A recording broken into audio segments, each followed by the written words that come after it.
olíbano é o rei dos óleos, porque ele é uma planta sagrada. O olíbano vem ali já de milênios de uso, não só do óleo essencial, mas da sua resina, para tratar diferentes coisas relacionadas tanto à saúde, como também em práticas religiosas, justamente pela sua ação ali sedativa, de introspecção. O olíbano é usado em práticas religiosas para que eu possa ficar mais focado, mais introspectivo, fazer a conexão com o próprio eu.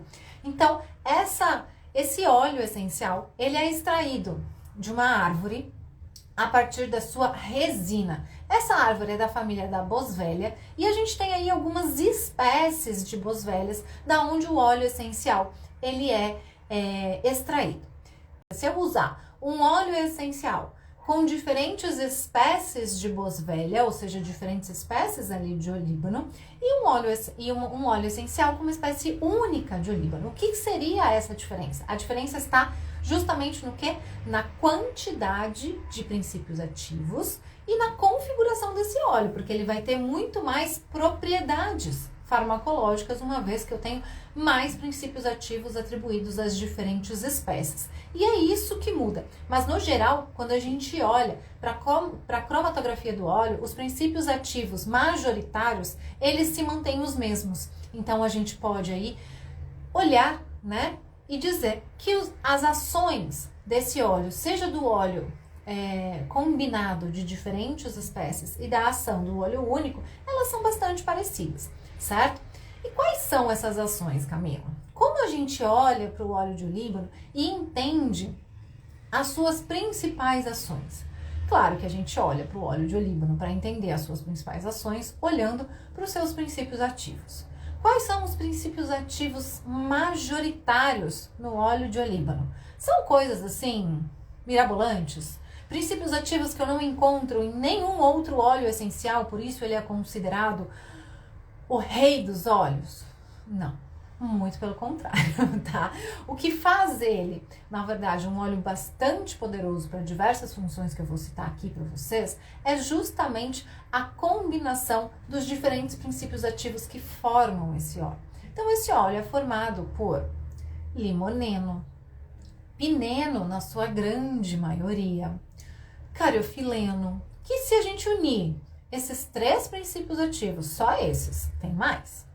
Limoneno, pineno e cariofileno, a gente já tem ações muito benéficas, não apenas para o sistema nervoso central, mas como também ações periféricas desses princípios ativos. Mas além deles, eu tenho também o paracimeno, que é um princípio ativo que eu já trouxe por aqui, também bastante presente ali no óleo de olíbano, e o mirceno, que garante o óleo de olíbano essa característica um pouco mais sedativa quando associada a esses outros princípios ativos, tá? Falando sobre esses princípios ativos, a gente encontra limoneno em muitos óleos essenciais. A gente encontra pineno em muitos óleos essenciais, cariofileno em muitos óleos essenciais. Então, o que a gente precisa entender aqui é que a combinação desses princípios majoritários com os princípios minoritários garante ao olíbano um poder diferenciado frente a algumas questões. Questões essas relacionadas ao quê? Vamos lá. Quando a gente olha para suas ações farmacológicas, eu posso entender que o olíbano tem uma ação anti-inflamatória bastante poderosa. Ação anti-inflamatória, sim. O olíbano tem uma ação anti-inflamatória poderosa porque ele age sobre a via inflamatória. E quando eu digo isso, a gente olha para essa via inflamatória e entende onde o olíbano vai atuar. O olíbano, ou os componentes, os princípios ativos ali do óleo, atuam trazendo uma modulação ou uma ação sobre uma enzima chamada COX, ou ciclooxigenase. Camila, o que diabo é isso? Bom, a ciclooxigenase, ela está envolvida no processo de inflamação. É ela, com esse nome esquisito, né, que a gente pode abreviar aí para COX, que é inibida por medicamentos anti-inflamatórios, como, por exemplo, ibuprofeno, cetoprofeno, dipirona, ácido acetilsalicílico, entre outros, certo? Atuam inibindo a COX. Ou seja, Se a indústria farmacêutica produz um medicamento que inibe a COX e chama ele de anti-inflamatório, se eu olho para um princípio ativo e ele tem essa ação de inibir a COX, ele também tem um potencial anti-inflamatório e um potencial anti-inflamatório natural. Qual é o grande problema dos medicamentos anti-inflamatórios? Os seus efeitos colaterais a curto prazo, a médio prazo e a longo prazo, principalmente relacionado à parte gástrica, né? Que eles trazem aí um problema na produção de muco. Será que a inibição de COX pelo olíbano também tem essa ação? Não. Tá? Então a gente tem uma ação anti-inflamatória sem esse efeito colateral visto pelos anti-inflamatórios aí produzidos pela indústria. Que mais, Camila? Além de atuar sobre essa COX, o olíbano também diminui a produção de uma substância chamada lipooxigenase. Eu tô trazendo os nomes para vocês aqui, para que vocês entendam da onde vêm as coisas e como que elas funcionam. Então, quando a gente coloca nomes e explica de onde eles vêm, a gente começa a ter um raciocínio mais fácil da gente conseguir entender. Embora a gente não tenha que saber obrigatoriamente esses nomes, mas eu gosto de trazer eles aqui para trazer um embasamento, um sentido maior para vocês, certo? Então, vamos lá.